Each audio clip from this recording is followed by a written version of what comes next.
और भाई लोग मैथ का याद नहीं आ रहा है?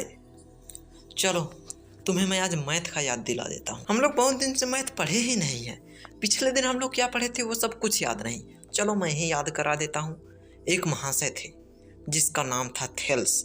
उसने एक थ्योरम बताया था, बेसिक प्रोपोर्शनैलिटी थ्योरम। ये बताए थे लेकिन हमें प्रूफ नहीं था, लेकिन कल हम लोग प्रूफ करके भी देख लिए थे। उसके बाद इन महाशय पे बढ़िया विश्वास हो गया। ये महाशय बोले थे कि किसी भी ट्रेंगल के किसी भी साइड के पैरेलल को एक लाइन खींचा जाता है तो उस ट्रेंगल के बाकी दोनों साइड का रेशियो इक्वल होता है। यही ना बेसिक प्रोपोर्शनैलिटी थ्योरम बोलता है। तो ये महाशय बोलते हैं कि इसका उल्टा भी हो सकता है। उल्टा मतलब नहीं समझे? देखो यार, कोई भी दो ट्रेंगल को कोई लाइन दो भाग में बांटता है। अगर उन दोनों साइड का रेशियो निकाला जाए और अगर उन दोनों साइड का रेशियो इक्वल है ना, तो हम लोग बोल सकते हैं कि वो जो लाइन है वो उस लाइन के पैरेलल है। जैसे कि यहाँ पर BC पैरेलल टू DE हो जाएगा। समझ रहे हो ना? ये जस्ट बेसिक प्रोपोर्शनैलिटी थ्योरम का उल्टा है। यार तुम इस बात पे विश्वास करोगे या फिर नहीं कि BPT थ्योरम का कन्वर्स हो सकता है या नहीं हो सकता है? यार बिल्कुल विश्वास कर सकते हैं, क्योंकि जब इसने BPT थ्योरम के बारे में बताया था तो विश्वास नहीं किए थे, लेकिन जब प्रूफ करके देखे ना तो उस थ्योरम पर तो विश्वास हुआ, लेकिन ये आदमी पर भी विश्वास हो चुका है। तो चलो बुक से कुछ क्वेश्चन प्रैक्टिस किया जाए। चलो 6.2 क्वेश्चन देखते हैं। हमारे ट्रेंगल है, उसके एक साइड BC की पैरेलल एक लाइन खींचा गया है और यहाँ कुछ साइड का वैल्यू दिया हुआ है, जैसे कि यहाँ पर 1.53 सेंटीमीटर 1 सेंटीमीटर, और तुम्हें EC का वैल्यू निकालना है। कैसे निकालोगे भैया? BPT थ्योरम पता है ना? ट्रेंगल के किसी भी साइड के पैरेलल कोई लाइन हो तो वो ट्रेंगल के बाकी दोनों साइड को रेशियो में बांट देता है। तो बस यहाँ तो BC के पैरेलल DE है, इसका मतलब AD/DB is equal to AE/EC हो सकता है। क्या हो सकता है यार? सीधे लिख दो ना, हो ही जाएगा। ब्रैकेट में लिख देना फ्रॉम BPT थ्योरम, ताकि देखने वाले को पता चल सके कि तुम ये कहाँ से लिखे हो। इसके बाद कुछ नहीं करना, बस वैल्यू पुट करो, आंसर ले आओ। 1.5 दूनी 3, EC is equal to 2। Cross multiply यहाँ पर मैंने किया है तो हमारा EC का वैल्यू आ गया। यार बहुत ईजी सवाल है ये, इसे तो तुम आराम से कर दोगे। एक सवाल बाकी है, उसको तुम अपने से कर लेना। मैं क्वेश्चन नंबर 2 पर बढ़ता हूँ, ठीक है? क्वेश्चन नंबर 2 में भी इसी तरीके से कुछ वैल्यू दिए हुए हैं, लेकिन यार क्वेश्चन नंबर 2 क्वेश्चन नंबर 1 से डिफरेंट है, क्योंकि पिछले क्वेश्चन में साफ साफ बोल दिया गया था कि EF QR के पैरेलल है, लेकिन यहाँ पर तुम्हें वैसा नहीं बोला गया है। बोला गया है यहाँ पर कुछ डाटा दिया हुआ है, इस डाटा को एनालाइज करके तुम बताओ कि QR EF के पैरेलल है या फिर नहीं। यहाँ पर PE, EQ, PF, FR सबका वैल्यू दिया हुआ है। बस तुम्हें ये पता करना है कि EF QR के पैरेलल है या फिर नहीं। बस भैया कुछ नहीं, बस कन्वर्स ऑफ BPT थ्योरम लगा डालो।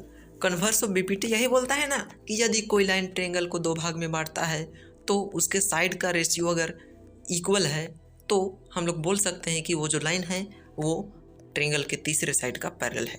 तो बस वैल्यू मैंने पुट कर दिया है, अब इसको काट पिट करो। 12 दूनी 24, 12 तिया 36।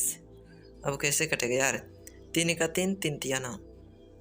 अब कैसे किया जाएगा? अब क्रॉस मल्टीप्लाई करते हैं तो 13 दूनी 26, 2.6 इज इक्वल टू 3। यार इक्वल टू कैसे हो सकता है? 2.6 3 के इक्वल नहीं हो सकता, नॉट इक्वल टू। इसका मतलब जो EF है वो QR के पैरेलल नहीं है।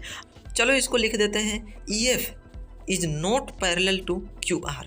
अगर यहाँ पर LHS और RHS दोनों साइड इक्वल रहता तो हम लोग कह सकते थे कि EF और QR पैरेलल है, लेकिन यहाँ पर तो साफ साफ दिख रहा है कि इक्वल नहीं है। 2.6 और 3 आपस में इक्वल होंगे?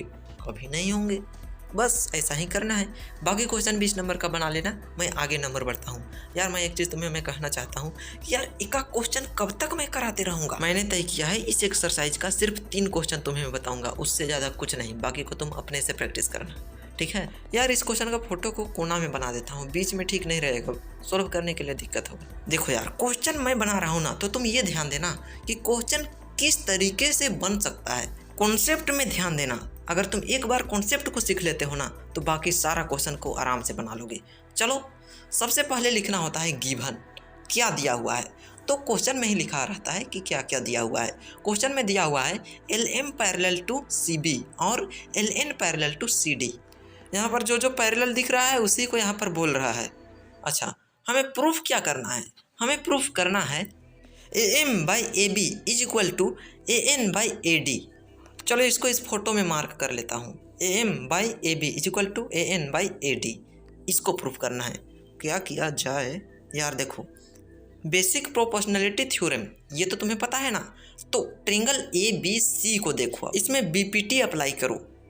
पहले से दिया हुआ है BC पैरेलल टू LM, तो AM/MB is equal to AL/LC लिख सकते हैं ना। लेकिन यार ऐसा लिखने से कोई फायदा नहीं है, क्योंकि हमें AM/AB प्रूफ करना है, ना कि AM/MB। तो क्या किया जाए? देखो यार, AM/MB और AL/LC दोनों प्रोपोर्शनल है। अगर हम लोग AM और MB को जोड़ देते हैं तो AB बनता है, AL और LC को जोड़ देते हैं तो AC बनता है। जब AM/MB और AL/LC प्रोपोर्शनल है तो AB/AC भी प्रोपोर्शनल होगा। अच्छा, तो अभी जो मैं बताया उसको तुम्हें सॉल्यूशन में लिखना नहीं है, बस तुम्हारे दिमाग के कॉन्सेप्ट के लिए। तो AM/AB is equal to AL/AC लिख सकते हैं फ्रॉम BPT थ्योरम। अब इसके नीचे वाला ट्रायंगल देखो, ADC को देखो यार। इन ट्रायंगल ADC पहले लिख लेना, उसके बाद ऐसा लिखना AN/AD is equal to AL/LC लिख सकते हैं। यहाँ पर देखो, AL/AC और AL/AC दोनों सेम है। अब भैया AL/AC is equal to AM/MB, तो नीचे वाला AL/AC की जगह में AM/MB मैं लिख सकता हूँ। क्यों नहीं लिख सकते? आराम से लिख सकता यार। ऊपर एक सेंटेंस लिखने मत भूलना कि हम लोग ये चीज़ इक्वेशन 1 और इक्वेशन 2 को देख करके कह सकते हैं। अच्छा, तो प्रूफ क्या करना था? AM/AB is equal to AN/AD। यहाँ पर तो प्रूफ हो चुका है, AM/AB is equal to AN/AD। Proof करते टाइम सिर्फ दिमाग में ये रखना कि मुझे ये चीज़ प्रूफ करना है, और तुम उसी के आधार पे काम करोगे, ठीक है? चलो अब और एक आध दो क्वेश्चन बता देता हूँ, उसके बाद तुम अपने से इस एक्सरसाइज के बाकी क्वेश्चन को कर लोगे। कौन सा क्वेश्चन को बताया जाए? जोन क्वेश्चन सबसे ज़्यादा हार्ड दिख रहा है उसी को बताता हूँ। सबसे ज़्यादा हार्ड तो यहाँ पर 6 नंबर दिख रहा है। चलो उसी को बता देता हूँ। देखो यार, यहाँ पर 2 ट्रायंगल दिया हुआ है। यहाँ पर पहले से बोला है कि AB पैरेलल टू PQ और AC पैरेलल टू PR। तुम्हें प्रूफ करना है BC पैरेलल टू QR। कैसे प्रूफ करोगे यार? बहुत आसान है भाई। पहले गिवन को लिखते हैं। दिया क्या हुआ है? AB पैरेलल टू PQ, और क्या दिया हुआ है? AC parallel to PR। अब गिवन के बाद क्या लिखा जाता है? गिवन के बाद लिखा जाता है टू प्रूफ। हमें प्रूफ क्या करना है? तो हमें प्रूफ करना है BC पैरेलल टू QR। यही प्रूफ करना है ना? हाँ, तो इसके लिए भी BPT थ्योरम का ही यूज किया जाएगा। सबसे पहले हम लोग एक ट्रायंगल को देखेंगे, ट्रायंगल POR। ट्रायंगल POR में क्या दिया हुआ है? दिया हुआ है AC पैरेलल टू PR। अब भैया AC पैरेलल टू PR दिया हुआ है, तो हम लोग लिख सकते हैं EO/PA is equal to CO/CR। लिख सकते हैं ना? हाँ लिख सकते हैं, क्योंकि इसके साइड प्रोपोर्शनल होते हैं। इसको इक्वेशन 1 मान लेते हैं। फ्रॉम BPT थ्योरम ऐसा लिख सकते हो। अब भैया ट्रायंगल POR में भी AB पैरेलल टू PQ ऐसा दिया हुआ है, ऐसा दिया हुआ है, इसलिए हम लोग क्या लिख सकते हैं? AO/PA is equal to BO/QB ऐसा लिख सकते हैं ना? इसको इक्वेशन 2 मान लेते हैं। अब भैया दोनों इक्वेशन में देखो AO/PA कॉमन आ रहा है, तो हम लोग सेकेंड इक्वेशन के AO/PA के जगह में CO/CR लिख सकते हैं। हाँ भैया लिख सकते हैं। अब यार यहाँ पर देखो तो थर्ड ट्रायंगल का दोनों साइड आ गया है। अब कन्वर्स ऑफ BPT थ्योरम लगा, उसमें क्या बोलता है कि कोई भी लाइन ट्रायंगल से गुजरता है 2 साइड को काटते हुए, तो अगर वो दोनों साइड का रेशियो आपस में प्रोपोर्शनल है तो वो लाइन थर्ड साइड के पैरेलल होगा। तो यहाँ पर देखो QR parallel to BC proof हो गया, BC पैरेलल टू QR। तो ऐसा ही अपना दिमाग लगा के तुम हर क्वेश्चन को सॉल्व कर सकते हो यार। उसमें थोड़ा ना मोड़ा हिंट तो दिया ही रहता है, इसलिए पहले दिमाग लगाओ, उसके बाद YouTube में सर्च करो, बहुत चैनल मिल जाएंगे, समझ रहे हो ना? चलो अगला क्वेश्चन को सोल्व करते हैं। Question number 7।